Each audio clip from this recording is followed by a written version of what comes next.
रामायण का आरंभ, रामायण का प्रारंभ महर्षि वाल्मीकि के जीवन से जुड़ा हुआ है।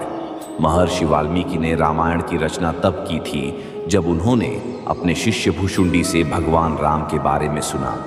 इसके बाद उन्होंने राम के जीवन को सुनकर इस महान ग्रंथ की रचना शुरू की। रामायण के पहले कांड बालकांड में भगवान श्री राम का जन्म, उनके माता पिता दशरथ और कौशल्या से मिलना और उनके भाइयों भरत, लक्ष्मण और शत्रुघ्न के साथ उनका संबंध और खेलकूद का वर्णन किया गया है। राम का वनवास। रामायण का एक अत्यंत महत्वपूर्ण और दिलचस्प अंश भगवान श्री राम का वनवास है।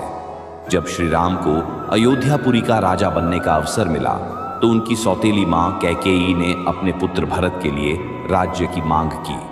उसने राजा दशरथ से 2 वर मांगे थे, राम को 14 वर्षों का वनवास और भरत को राजा बनाने का अधिकार। दशरथ अत्यंत दुखी थे क्योंकि राम उनका प्रिय पुत्र था, लेकिन वे वचनबद्ध थे और उन्हें राम को वनवास भेजने का आदेश देना पड़ा। राम ने अपने पिता के आदेश का पालन किया और 14 वर्षों के लिए अयोध्या को छोड़ दिया। साथ में उन्होंने अपनी पत्नी सीता और भाई लक्ष्मण को भी वनवास के लिए साथ लिया। राम का वनवास भारतीय साहित्य का एक महत्वपूर्ण और प्रेरणादायक अंश है, जिसमें आत्मविश्वास, धैर्य और कर्म के महत्व को समझाया गया है। सीता हरण रामायण का एक और अत्यंत महत्वपूर्ण और रोमांचक अंश सीता का हरण है। रावण, लंका का राजा, सीता को देखकर उन पर मोहित हो गया और उसने उन्हें अपहरण कर लिया। रावण ने सीता को अपनी लंका ले जाकर उसे बंदी बना लिया। राम, लक्ष्मण और हनुमान ने मिलकर सीता की खोज शुरू की। इस यात्रा के दौरान राम और उनके सहयोगियों को कई कठिनाइयां और चुनौतीपूर्ण परिस्थितियों का सामना करना पड़ा। सीता के हरण के बाद राम ने न केवल अपनी पत्नी की खोज की, बल्कि उन्होंने धर्म, न्याय और समाज के प्रति अपनी जिम्मेदारियों का भी पालन किया। उनका संघर्ष केवल व्यक्तिगत नहीं, बल्कि समाज और धर्म के लिए भी था। राम और रावण का युद्ध रामायण का एक और प्रमुख और साहसिक अंश राम और रावण के बीच का युद्ध है। रावण ने सीता का अपहरण किया था और उसे लंका में बंदी बना लिया था। राम, लक्ष्मण और हनुमान ने मिलकर रावण के खिलाफ युद्ध की तैयारी की। इस युद्ध के दौरान राम ने अपनी सारी शक्तियों का प्रयोग किया और रावण से लड़ते हुए उसे मार डाला। राम के इस युद्ध में उन्हें सहायता मिली उनके मित्रों और समर्थकों से, जैसे कि हनुमान, सुग्रीव और अन्य वानर सैनिक। रावण के साथ युद्ध केवल शारीरिक नहीं था, बल्कि यह एक नैतिक और धार्मिक संघर्ष था।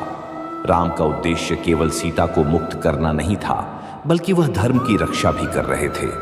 रावण के वध के साथ ही अधर्म का अंत हुआ और धर्म की विजय हुई। सीता का परित्याग रामायण का एक अन्य दिलचस्प और अत्यधिक चर्चित अंश सीता का परित्याग है। सीता को रावण के बंदी गृह से मुक्त कराकर राम ने उन्हें पुनः अयोध्या लाया। लेकिन कुछ समय बाद यह अफवाहें फैलने लगी कि सीता का अपहरण रावण ने किया था और लोगों ने शक किया कि सीता ने रावण के साथ कोई अन्याय किया होगा। इस पर राम ने समाज के दबाव को ध्यान में रखते हुए सीता का परित्याग कर दिया। सीता के परित्याग का निर्णय राम के जीवन का एक दुखद और कष्टकारी पल था। यह अंश राम के नैतिक निर्णयों और धर्म की रक्षा के बारे में गहरी विचारधारा को प्रस्तुत करता है। सीता ने अग्नि परीक्षा दी, जिसमें वह अग्नि से नीलामणि की तरह बिना किसी दोष के निकल आई और अपने शुद्ध और निर्दोष होने का प्रमाण दिया। राम का राज्याभिषेक। राम का राज्याभिषेक रामायण का एक सुखद और महत्वपूर्ण अंत है। भगवान राम को उनके 14 वर्षों के वनवास के बाद अयोध्यापुरी वापस लौटने का अवसर मिला। उनकी वापसी के साथ ही अयोध्या में खुशी का माहौल था। राम का राज्याभिषेक हुआ और उन्होंने सम्राट के रूप में राज्य किया।